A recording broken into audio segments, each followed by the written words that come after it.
Hi there guys, and welcome to another Reading the Bible to cover. Today we are going through 1 Kings 7:40 to 9:9. My first point, let's just speed run it right through it, is in 8:10 where a cloud appears we see God's presence manifesting once again. 8:11 I find also quite interesting, kind of a point on falling.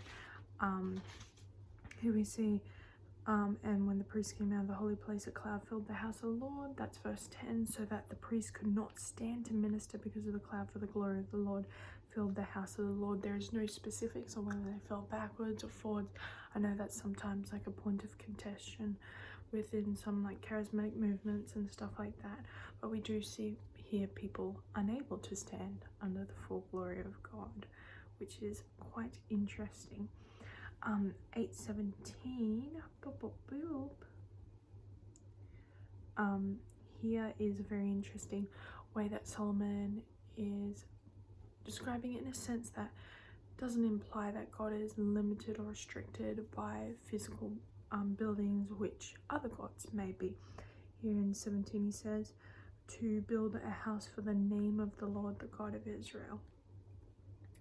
We also see in 8:27 that God is not limited by space, but what will God indeed dwell on the earth? Behold, heaven and the highest heaven cannot contain you, how much less that this house that I have built.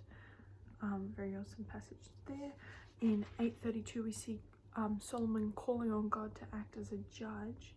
Then hear in heaven and act and judge your servants, condemning the guilty by bringing his conduct on his own head, and vindicating the righteous by rewarding him according to his righteousness. 8:39 we see that God knows their heart. Then hear in heaven your dwelling place, and forgive in each and act and render to each those whose hearts you know according to all his ways. 8:46 we see if they here's an interesting point, for there is no one who does not sin.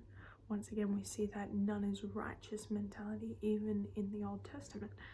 8:48 talking about repentance here. Now even in 8:47 there's like a distinction made between repentance, prayer, and turning away from that. We also see here praying towards pray towards their land which you gave to their fathers, the city that you have chosen, the house that I have built for your name. Now this is explicitly for people who are either in exile or in captivity, so a very specific personhood right there. 8:56 we see